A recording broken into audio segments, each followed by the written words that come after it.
Di ujung barat Pulau Sumatera, berdiri megah Gunung Kerinci. Menjulang ke langit bak penjaga alam raya. Gunung ini dianggap suci oleh masyarakat sekitarnya. Penuh misteri dan larangan. Penduduk percaya, gunung ini bukan sekadar batu dan tanah, melainkan tempat bersemayamnya makhluk gaib. Asap tipis yang keluar dari puncaknya dipercaya sebagai napas naga penjaga. Dalam kabut pagi, ia tampak seperti kerajaan para dewa yang tersembunyi. Dahulu kala, Gunung Kerinci belum berbentuk seperti sekarang. Tanahnya masih datar, dikelilingi hutan rimba dan sungai jernih. Para leluhur menceritakan, gunung itu lahir dari amarah langit dan murka bumi. Suatu peristiwa besar terjadi, membangkitkan kekuatan dari dasar tanah. Inilah awal mula legenda yang akan mengguncang bumi Kerinci untuk selama-lamanya. Hiduplah seorang putri cantik bernama Putri Reno, anak kepala suku Kerinci. Ia sering bermimpi tentang lautan api dan naga bersisik merah. Dalam mimpinya, ia berdiri di tengah danau yang mengering, dikelilingi bara dan kobaran cahaya. Tak seorang pun bisa menafsirkan mimpi itu, kecuali nenek tua penjaga pusaka desa. Nenek itu berkata, "Bila naga bangkit, darah raja harus menetes ke bumi." Putri Reno tak mengerti arti mimpi itu, namun hatinya selalu gelisah. Ia sering menyendiri di tepi danau Gunung Tujuh, tempat suci yang dipercaya sebagai gerbang ke dunia roh. Air danau itu selalu memantulkan cahaya aneh bila ia datang. Para tetua mulai curiga bahwa pertanda buruk akan datang dari langit dan bumi. Mereka memperingatkan kepala suku, tapi sudah terlambat. Suatu malam, bulan berubah merah dan bintang-bintang lenyap dari langit. Angin kencang meniupkan abu hitam dari puncak gunung yang belum bernama. Putri Reno jatuh pingsan saat gerhana mencapai puncaknya. Tubuhnya diselimuti aura merah menyala. Penduduk desa panik, menyebut ini sebagai waktu pecahnya langit. Para dukun berkumpul mencoba mengenangkan kekacauan yang timbul. Dalam rapat suku, kepala suku diberi wahyu lewat mimpi. Hanya satu cara untuk menenangkan naga penjaga tanah, mengembalikan pusaka sakti ke tempat asalnya. Pusaka itu telah lama disembunyikan karena terlalu berbahaya. Tongkat api pusako, peninggalan leluhur suci. Namun, lokasi pusaka itu telah hilang dari ingatan, tertelan zaman dan rahasia hutan Kerinci. Pusaka tongkat api. Pusako dipercaya tersembunyi di dalam gua, yang hanya bisa dibuka oleh keturunan suci. Putri Reno, sebagai putri kepala suku, mungkin satu-satunya kunci yang tersisa. Namun, gua itu terletak di lereng terlarang, dijaga makhluk gaib yang disebut Inyak Balang, roh harimau penjaga adat. Siapapun yang mendekat tanpa izin akan disesatkan dan tak pernah kembali. Meski demikian, Putri Reno merasa terpanggil untuk mencarinya. Didampingi sahabat masa kecilnya, Rajo Pahit, mereka menyusuri hutan belantara yang belum pernah dijelajahi. Rajo adalah pemuda tangguh, ahli melacak dan sangat menghormati alam. Mereka membawa sesajen dan mantra untuk menenangkan para penjaga gaib.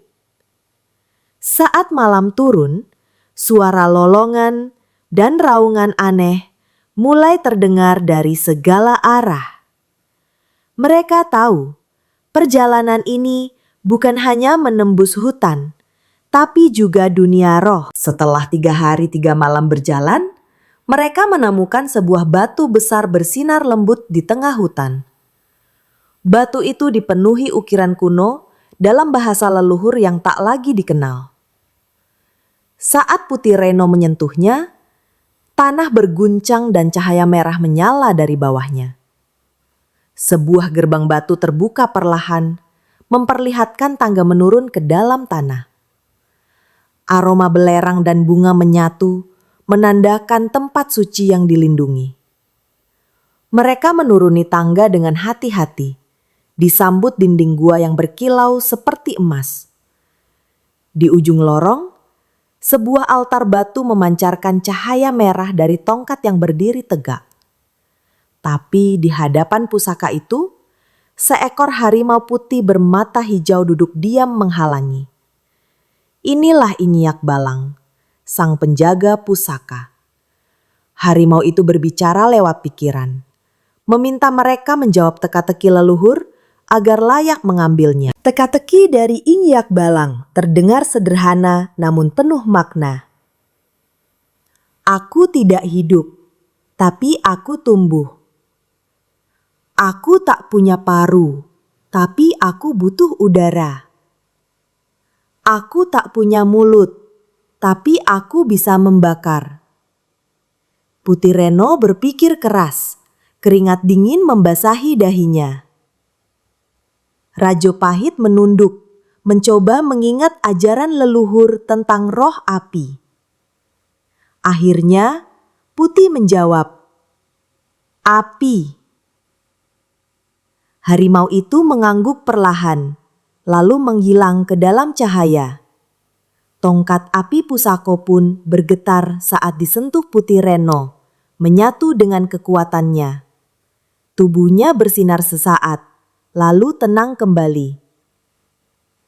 Gua bergetar, lalu tertutup di belakang mereka, menandakan tidak ada jalan kembali. Dengan pusaka di tangan, mereka bersiap kembali ke desa. Namun, waktu telah berubah. Hari telah berganti menjadi malam tanpa bintang, dan hutan terasa asing seolah mereka telah berpindah dunia. Dalam perjalanan kembali, mereka diserang oleh kabut hitam yang bergerak seperti makhluk hidup. Kabut itu mengejar mereka, menyentuh pohon, dan mati dalam sekejap. Rajo Pahit terluka. Tubuhnya hampir terseret oleh kabut. Putih Reno mengangkat tongkat api dan mengucap mantra pelindung warisan suku. Tongkat menyala merah, membentuk lingkaran api, mengusir kabut jahat ke balik pepohonan. Mereka akhirnya tiba di desa yang telah berubah drastis. Rumah-rumah rusak, langit telam, dan suara tangis terdengar dari segala penjuru. Para penduduk bercerita bahwa sejak Putih Reno pergi, Gunung Kerinci mulai menunjukkan murkanya. Gempa kecil dan hujan abu turun hampir tiap hari. Para tetua percaya naga dalam gunung telah terbangun dan kini sedang mencari cairan merah suci untuk menyeimbangkan dunia. Gunung Kerinci mulai mengeluarkan asap pekat dari kawahnya, disertai suara gemuruh dari dalam bumi. Para hewan meninggalkan hutan, terbang, dan berlari ke arah berlawanan dari gunung. Para tetua mengadakan upacara besar di kaki gunung untuk meredakan amarah naga. Tapi saat upacara dimulai, tanah retak dan asap merah menyembur dari sela batu. Putih Reno tahu bahwa waktunya sudah sangat sempit. Dengan tongkat api pusako, Putih Reno menuju puncak gunung seorang diri. Rajo Pahit memintanya untuk tidak pergi. Namun, ia tahu ini adalah takdirnya. Di puncak, ia melihat bayangan besar berwujud naga merah menyala yang melayang di balik awan. Naga itu membuka mata dan bersuara dalam bahasa roh. Apa alasanmu membawa kembali api yang telah disegel? Putih menunduk, menjawab dengan keyakinan bahwa ia ingin menyelamatkan dunia. Naga kerinci menguji tekad Putih Reno dengan badai api dan angin beracun. Tapi tongkat api pusako menciptakan perisai cahaya yang melindunginya. Petir menyambar langit, salju turun di lereng yang biasanya panas, menandakan pertempuran gaib telah dimulai. Putih Reno mengangkat tongkat dan memanggil kekuatan leluhur, menyatukan api, tanah, dan udara. Gunung mengguncang keras, menyebabkan longsor di sisi timur. Dalam cahaya terang yang menyilaukan, Putih Reno dan naga kerinci menyatu dalam pusaran energi. Jiwa sang putri masuk ke dalam inti gunung bersama naga, menenangkan amarahnya dari dalam. Langit kembali cerah, tanah berhenti gemetar, dan gunung menjadi tenang kembali. Penduduk melihat cahaya merah berbentuk naga mengelilingi puncak sebelum lenyap. Mereka tahu Putih Reno telah menjadi penjaga baru Gunung Kerinci. Setelah kejadian itu, Gunung Kerinci tetap berdiri gagah, namun tidak lagi menyemburkan api. Rajopahit mendirikan kuil kecil di kaki gunung sebagai bentuk penghormatan. Ia mengukir patung Putih Reno dalam batu mengenang pengorbanannya sebagai penyelamat dan penjaga gunung. Masyarakat menyebutnya Putri Api, sang pelindung yang kini menyatu dengan roh naga. Setiap tahun, upacara dilakukan untuk menghormati semangatnya. Legenda Putih Reno diturunkan dari generasi ke generasi sebagai kisah tentang keberanian dan kesetiaan. Gunung Kerinci menjadi lambang kekuatan dan keseimbangan alam yang tak boleh diganggu. Hingga kini masih terdengar cerita bahwa di malam tertentu cahaya merah seperti naga muncul di puncak. Itu adalah pertanda bahwa sang penjaga belum tidur, hanya diam, mengawasi. Beberapa tahun setelah Putih Reno menghilang di puncak gunung, muncul sosok misterius berpakaian jubah hitam di lereng barat.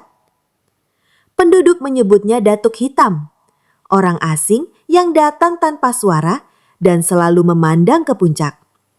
Ia tinggal di sebuah gubuk kecil yang dibangun dari kayu tua dan akar-akar merambat. Setiap malam, asap ungu keluar dari cerobongnya, mengundang rasa takut. Anak-anak dilarang bermain ke arah barat karena kabarnya tempat itu kini angker. Rajopahit yang sudah menjadi tetua penasaran dengan niat si Datuk. Ia mengutus anaknya Damar untuk menyelidiki pria itu dengan hati-hati. Damar menemukan tulisan aneh di dinding gubuk berupa simbol naga dan pusaran api. Saat mengintip dari balik semak, Damar melihat Datuk Hitam berbicara sendiri, seolah sedang berdialog dengan roh. Dari suara lirihnya, terdengar nama Putih Reno diucapkan berulang-ulang. Damar membawa kabar itu ke ayahnya, dan Rajopahit merasa ada sesuatu yang belum selesai. Malam itu, ia melakukan semedi di altar Putih Reno, memanggil roh sang putri. Dalam penglihatannya, Putih Reno muncul dikelilingi api biru dan berkata, "Waktuku menjaga naga hampir usai. Kekuatan jahat ingin membangunkannya lagi." Rajo gemetar, menyadari Datuk Hitam bukan manusia biasa. Ia berkumpul bersama para dukun dan pemuka adat, menyusun rencana untuk menghadapi ancaman itu. Upacara pemanggilan leluhur dilakukan di bawah sinar bulan purnama. Para roh penjaga hutan, sungai, dan batu berkumpul di tengah desa. Mereka membawa satu pesan yang sama. Gunung akan meletus jika pusaka digunakan oleh tangan jahat. Maka dimulailah penjagaan ketat atas semua relik leluhur. Ternyata Datuk Hitam berasal dari tanah jauh di selatan, tempat gunung-gunung telah mati karena keserakahan manusia. Ia adalah mantan pemuka ilmu hitam yang ingin merebut kekuatan naga kerinci untuk kebangkitan pasukan roh. Ia percaya naga itu bukan pelindung, melainkan alat untuk menguasai tanah dan langit. Ia menyimpan gulungan kuno yang mencatat mantra untuk memecah segel naga. Dan sekarang ia hanya butuh satu bahan terakhir, keturunan suci. Damar yang tak tahu bahwa dia masih mengandung garis suci Putireno menjadi target utama Datuk Hitam. Saat malam berkabut, Damar diculik dan dibawa ke gua rahasia di balik hutan belantara. Ia diikat dengan benang dari rambut orang mati dan dipaksa menyentuh batu naga. Dalam ketakutan, Damar berdoa dalam hati memanggil leluhurnya. Dan saat batu mulai menyala, suara keras mengguncang gua. Suara Putireno marah dan membara. Gua tempat Damar disekap tiba-tiba pecah oleh ledakan api dari dalam tanah. Sosok api biru berbentuk wanita muncul dan meledakkan ikatan di tangan Damar. Itulah roh Putireno yang kini menjadi bagian dari naga dan gunung. Ia berteriak, "Keturunan suci bukan untuk kehancuran." Datuk Hitam terlempar ke dinding gua. Wajahnya terbakar separuh. Ia berteriak bahwa ini belum berakhir. Damar diselamatkan oleh makhluk bersayap api yang muncul dari retakan tanah. Ia dibawa kembali ke desa dan disembuhkan oleh para dukun. Kini, Damar tak lagi anak biasa. Di tubuhnya mengalir kekuatan pusaka yang diwariskan oleh Putireno. Para tetua memutuskan bahwa ia harus dilatih menjadi penjaga baru. Sebab ancaman dari kegelapan masih belum benar-benar sirna. Tongkat api pusako yang dahulu dipegang Putireno kini muncul kembali di altar kuil. Nyala merahnya berubah menjadi emas saat Damar menyentuhnya. Para tetua menyebut ini sebagai pertanda bahwa tongkat telah memilih pewaris baru.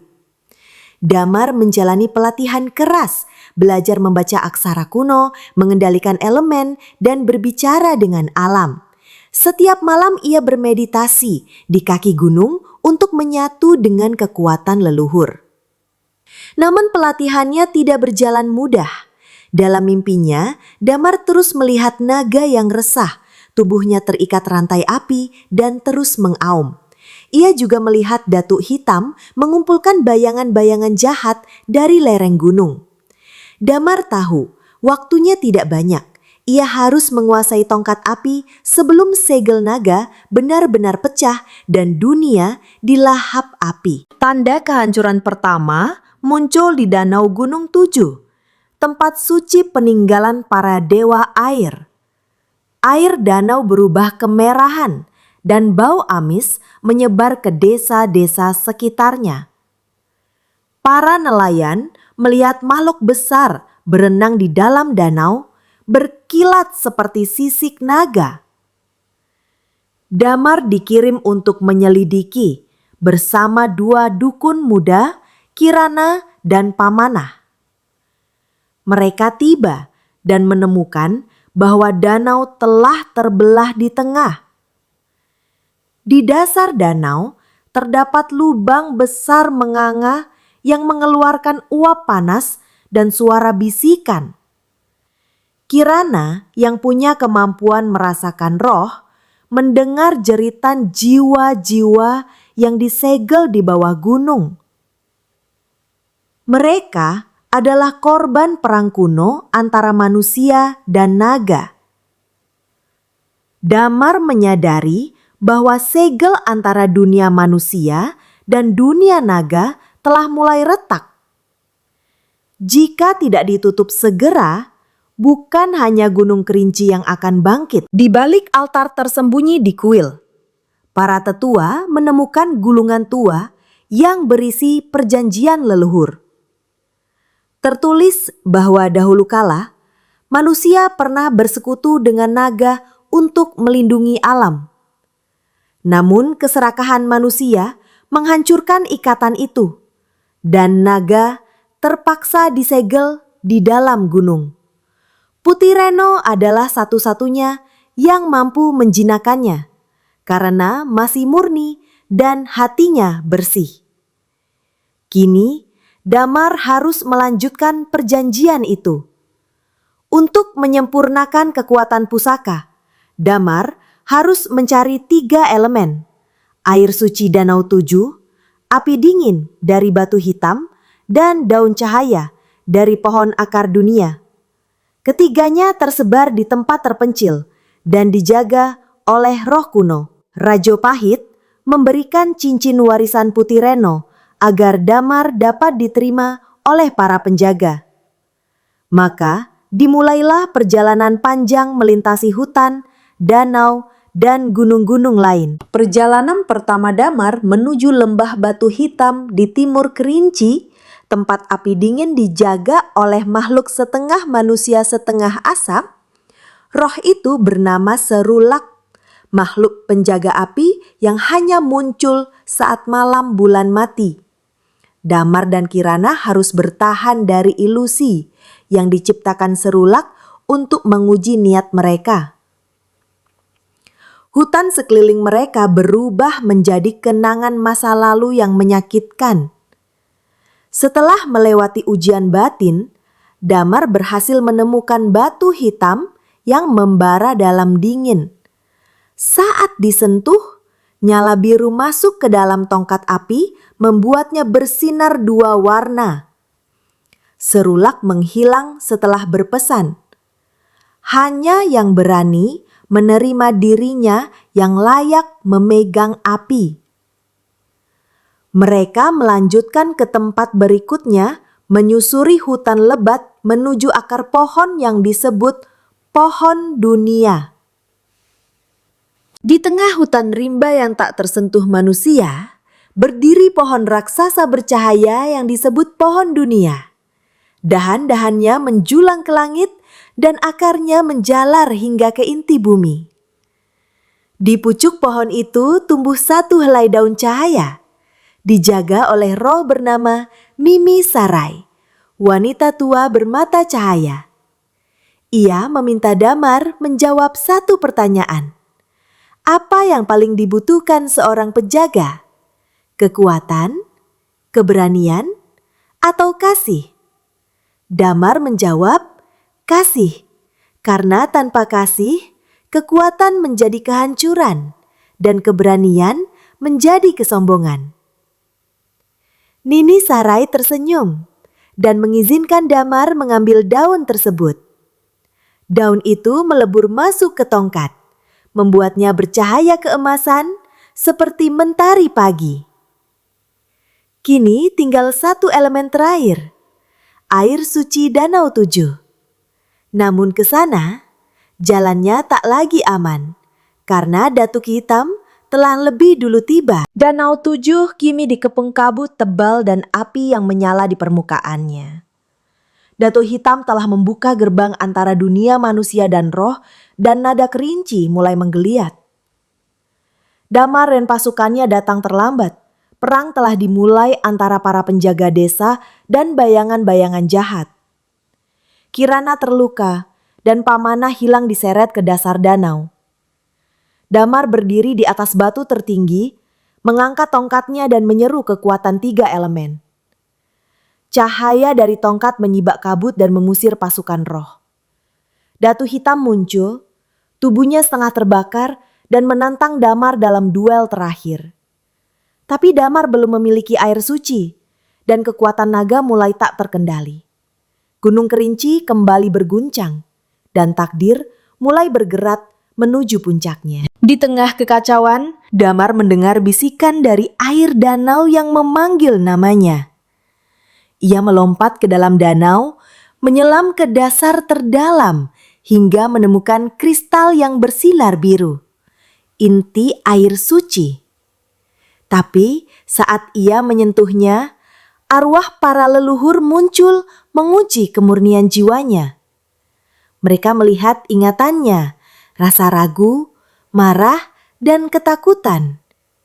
Namun, ketika Damar menyebut nama Putih Reno dan menyatakan tekadnya, kristal itu menyatu ke tongkat. Damar bangkit ke permukaan, kini lengkap dengan kekuatan 3 elemen suci. Ia menatap ke arah puncak Gunung Kerinci yang kini tertutup awan hitam. Datuk Hitam tertawa dari kejauhan, tapi tawanya segera terhenti ketika tongkat Damar menyala secerah mentari. Dengan kekuatan penuh, Damar memanggil hujan suci untuk membersihkan danau. Pasukan roh jahat tercerai-berai, namun naga kerinci telah benar-benar bangkit. Gunung Kerinci meletus dengan cahaya merah membelah langit. Dan dari kawahnya muncullah naga Merapi. Besar dan megah, bersisik batu dan mata api. Ia mengaung, dan suara itu mengguncang seluruh tanah Sumatera. Namun, naga itu tidak liar. Ia tampak kebingungan dan marah, seperti terbangun dari mimpi buruk. Damar melayang ke udara dengan tongkatnya, mencoba bicara kepada sang naga. "Aku cucu Putih Reno, penjaga yang dulu memelukmu dengan cinta," kata Damar lantang. Naga itu terdiam, lalu menundukkan kepala sedikit seolah mengenali leluhurnya. Tapi sebelum bisa damai, Datuk Hitam menusukkan belati gaib ke tanah, menciptakan segel gelap untuk mengendalikan naga. Merah mata naga berubah jadi hitam. Ia kini tak lagi sadar siapa kawan dan siapa lawan. Damar memimpin para tetua, dukun, dan penduduk desa untuk membangun benteng pertahanan di kaki gunung. Mereka membuat lingkaran pelindung dari simbol-simbol kuno, sesajen, dan batu suci.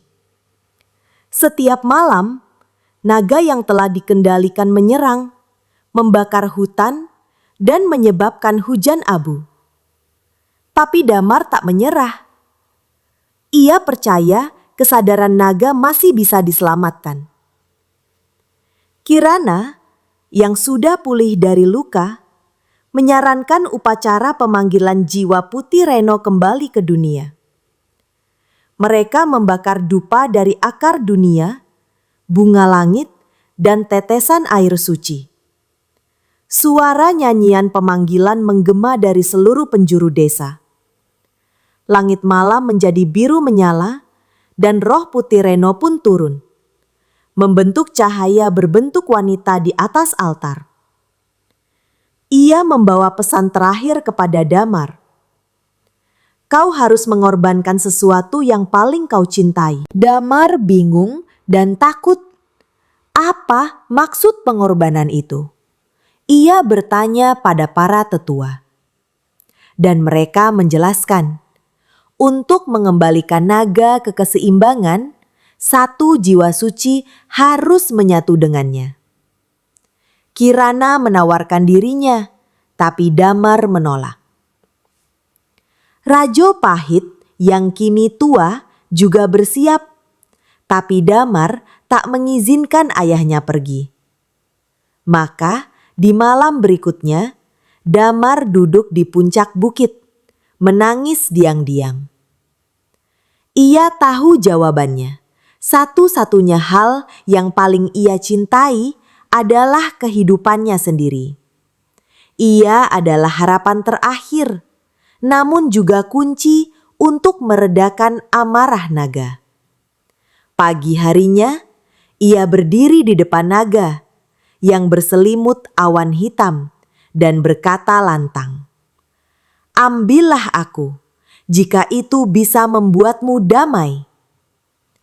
Tapi sebelum naga menyambarnya, cahaya Putih Reno turun dan menghentikan waktu sejenak. Putih Reno muncul di hadapan naga dan menyentuh dahinya dengan lembut. Naga itu menggigil dan mata hitamnya perlahan kembali merah keemasan. Ia mulai mengenali warisan cinta dan pengorbanan dari darah leluhurnya. Putih Reno kemudian berbalik ke Damar dan berkata, "Kau tak perlu mati. Kau hanya harus memberi jiwamu untuk menjaga, bukan untuk dikorbankan. Tongkat api menyala terang, lalu terbelah dua. Satu tongkat tetap bersama Damar, satunya melayang ke arah naga dan menyatu dengan tubuhnya. Naga mengaum, tapi bukan karena marah, melainkan karena lega. Rantai hitam yang mengikat tubuhnya lenyap dan datuk hitam menjerit. Tubuhnya mulai hancur. Tanah bergetar hebat sekali lagi, tapi ini adalah getaran pembebasan. Gunung Kerinci mulai tenang. Untuk saat ini, Datuk Hitam kini kehilangan kekuatannya, berlari ke arah barat mencoba masuk ke dunia roh.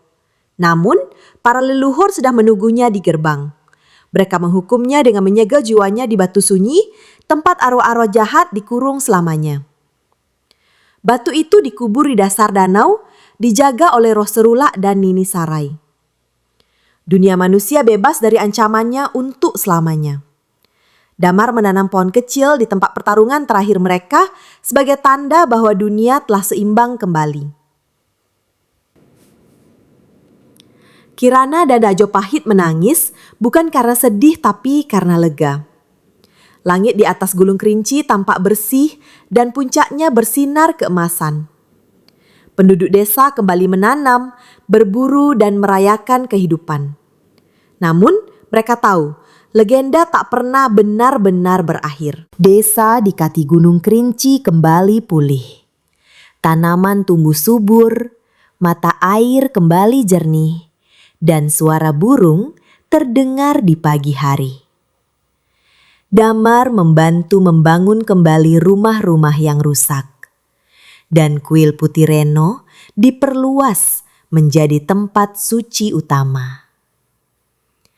Orang-orang dari luar desa datang membawa persembahan, mengakui kekuatan spiritual tanah itu.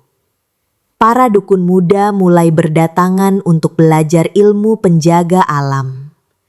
Setiap tahun diadakan upacara api suci, memperingati peristiwa ketika naga dan manusia bersatu dalam harmoni. Damar kini bergelar Rajo Penjaga Api, memimpin upacara bersama Kirana yang menjadi pelindung dan penyeimbang. Gunung Kerinci tak lagi ditakuti, tapi dihormati sebagai makhluk hidup yang harus dijaga. Anak-anak tumbuh mendengar cerita ini dan tahu bahwa mereka bagian dari warisan besar. 10 tahun berlalu. Damar dan Kirana memiliki 2 anak kembar, Reno dan Rimba, yang keduanya menunjukkan kemampuan gaib sejak kecil. Reno bisa berbicara dengan hewan, sementara Rimba dapat merasakan perubahan dalam tanah dan langit. Keduanya dilatih sejak dini oleh para tetua dan ayahnya. Mereka tumbuh di bawah naungan Gunung Kerinci, bermain di hutan dan belajar menghormati roh. Namun suatu hari, Rimba melihat naga di langit saat bermain di tepi danau. Tapi bukan naga merah, melainkan seekor naga putih dengan mata biru. Ia mengikuti naga itu ke hutan dan menghilang. Ketika ia kembali, tubuhnya basah kuyup dan matanya penuh cahaya. "Ayah," katanya pelan, "akan datang masa baru. Naga putih telah bangun." Dia pergi ke puncak Gunung Kerinci dan bermeditasi di atas batu leluhur. Dalam penglihatan, ia melihat 2 naga, merah dan putih, berputar mengelilingi gunung. Mereka tidak bertarung, namun juga tidak bersatu. Sebuah suara tua berkata, "Dunia akan terbelah 2, antara yang menjaga dan yang melupakan." Damar memahami generasi baru akan menghadapi tantangan yang berbeda. Kirana mencatat ramalan itu dalam kitab suci penjaga dan menyimpannya di altar. Anak-anaknya kini menjadi simbol harapan sekaligus ujian masa depan. Gunung Kerinci tidak hanya menyimpan api, tapi juga rahasia masa depan. Maka legenda tetap hidup, berputar dalam napas bumi, menunggu jiwa-jiwa suci berikutnya untuk melanjutkan cerita. Karena naga tidak mati, hanya tidur menanti waktu. Kini, Gunung Kerinci berdiri seperti dewa tua yang penuh cerita dan rahasia. Kabutnya menyelimuti puncak, menyembunyikan mata naga yang selalu terjaga. Damar menjadi legenda hidup, sementara anak-anaknya bersiap menapaki takdir mereka. Setiap api yang menyala di kuil, setiap doa yang dipanjatkan, membawa kekuatan untuk menjaga keseimbangan.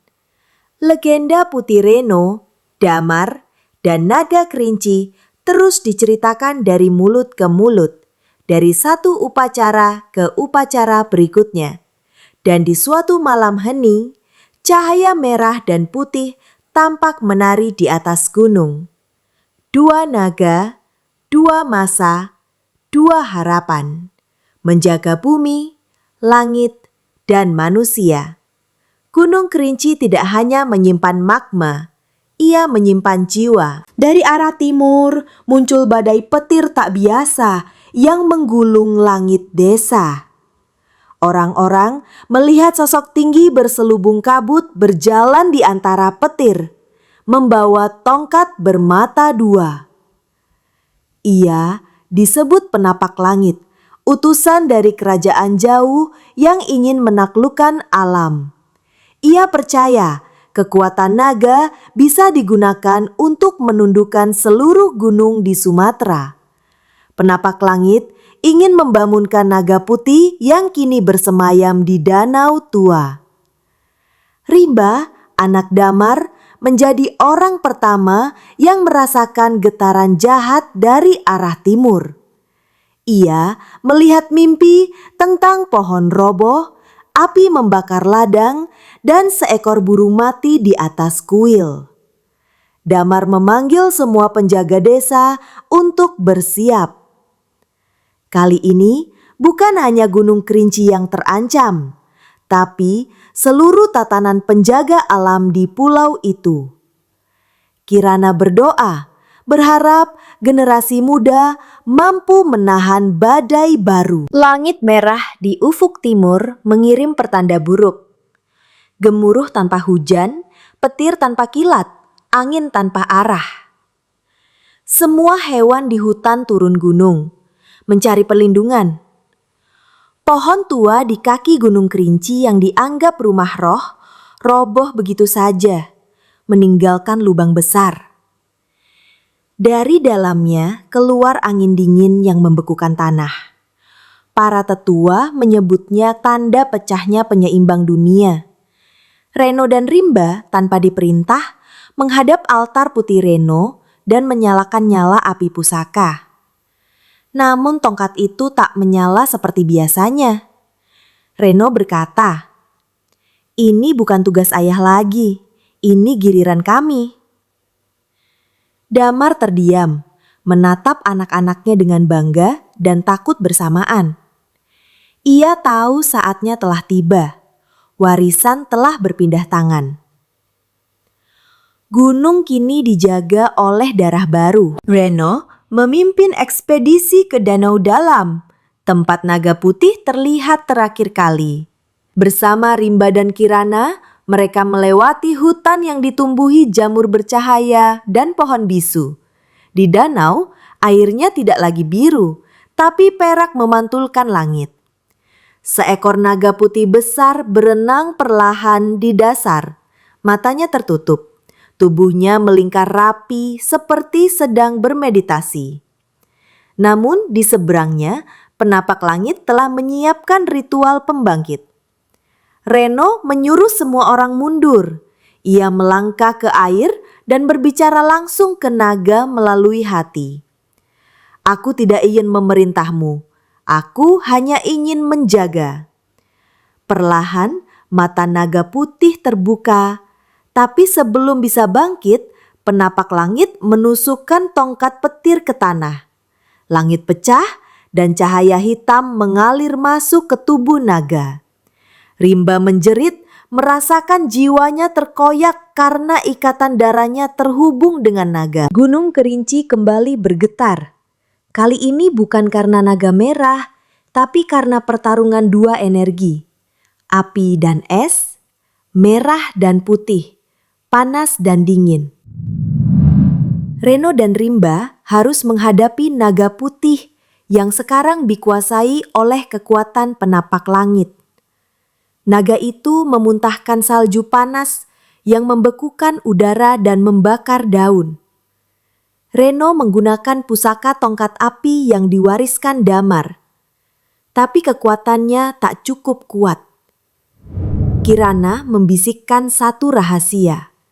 Gabungkan darah kalian berdua, maka tongkat akan kembali utuh. Reno dan Rimba menggenggam tongkat bersama-sama, dan cahaya emas menyilaukan muncul. Tongkat pusaka kini menyatu kembali dengan kekuatan naga merah dan putih. Dalam satu lompatan, mereka naik ke punggung naga putih dan melepaskan mantra pemurni jiwa. Mata naga berubah kembali menjadi biru lembut. Naga putih kini bebas dari pengaruh gelap, menyapu penapak langit dengan hembusan cahaya suci. Tapi penapak langit ternyata bukan manusia biasa. Ia berubah menjadi makhluk bersayap besar dengan tubuh dari kabut dan logam. Ia menyatakan bahwa para penjaga gunung harus tunduk pada penguasa langit baru. Reno menjawab, "Gunung tidak tunduk pada langit, gunung tunduk pada keseimbangan." Pertempuran dahsyat terjadi di udara. Naga putih dan dua anak manusia melawan entitas gaib. Petir dan api saling berbenturan, dan langit berubah warna menjadi ungu. Kirana memimpin doa seluruh desa dari bawah gunung, menciptakan lingkaran pelindung agar kekuatan gelap tak menjalar keluar.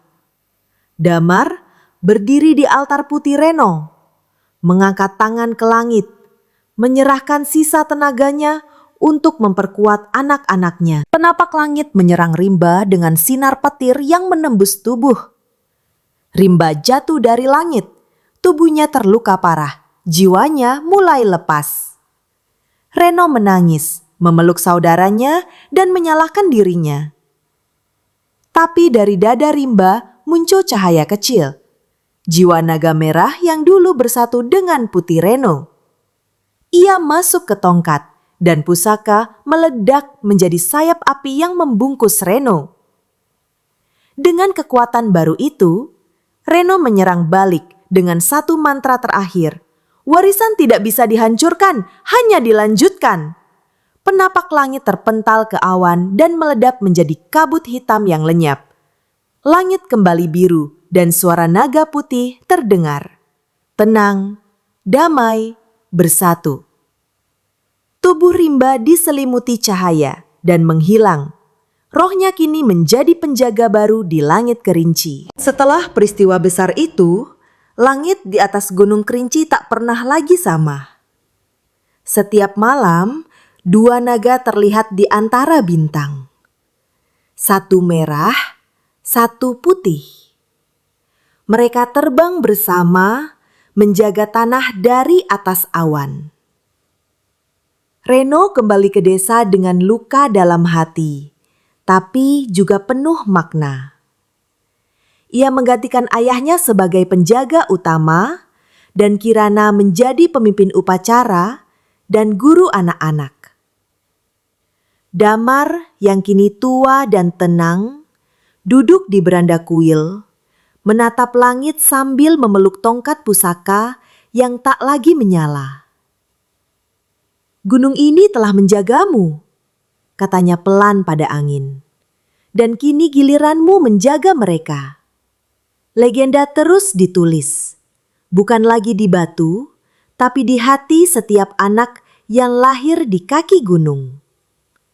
Gunung Kerinci tidak lagi bicara lewat letusan, tapi lewat bintang. Reno suatu hari menemukan kotak kayu tua di bawah altar utama. Di dalamnya ada surat dari Putih Reno yang ditulis jauh sebelum ia menghilang. Surat itu berbicara tentang harapan, tentang mimpi agar suatu hari gunung dan manusia bisa saling memahami. Ia juga menuliskan pesan terakhir. Jika suatu hari kalian melihat dua naga di langit, maka keturunan kita telah berhasil menjaga seimbangnya dunia. Reno menangis membaca surat itu, merasa hubungannya dengan leluhur semakin nyata. Ia memerintahkan agar surat itu disalin dan dibacakan setiap upacara tahun baru. Kini bukan hanya cerita Putih Reno yang dikenal, tapi juga Rimba dan Reno, si kembar pelindung bumi. Gunung Kerinci menjadi tempat ziarah dan belajar. Tempat para penjaga muda dari seluruh pelosok Sumatera datang belajar harmoni. Itu berlalu dan musim terus berganti. Kirana meninggal dalam damai. Disemayamkan di puncak Bukit Bunga dengan iringan nyanyian api. Reno berdiri di hadapan makamnya, memegang tongkat pusaka dan bersumpah menjaga keseimbangan seumur hidup. Desa makin makmur, hutan terjaga, dan tidak ada lagi perburuan liar atau pengrusakan tanah. Naga putih dan merah terus muncul setiap malam bulan purnama.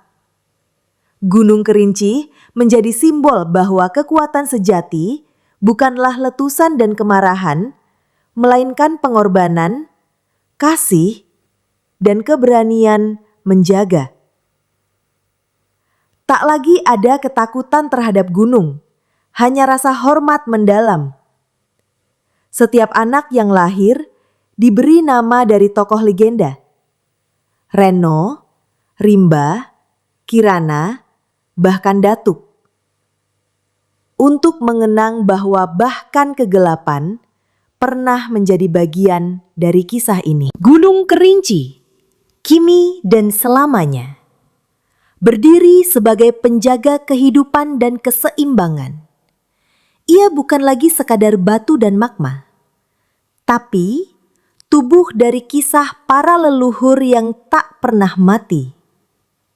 Setiap kabut yang turun adalah nafas naga. Setiap gemuruh adalah suara penjaga. Dan setiap langkah kaki manusia di lerengnya adalah jejak baru dalam legenda panjang yang takkan pernah berakhir.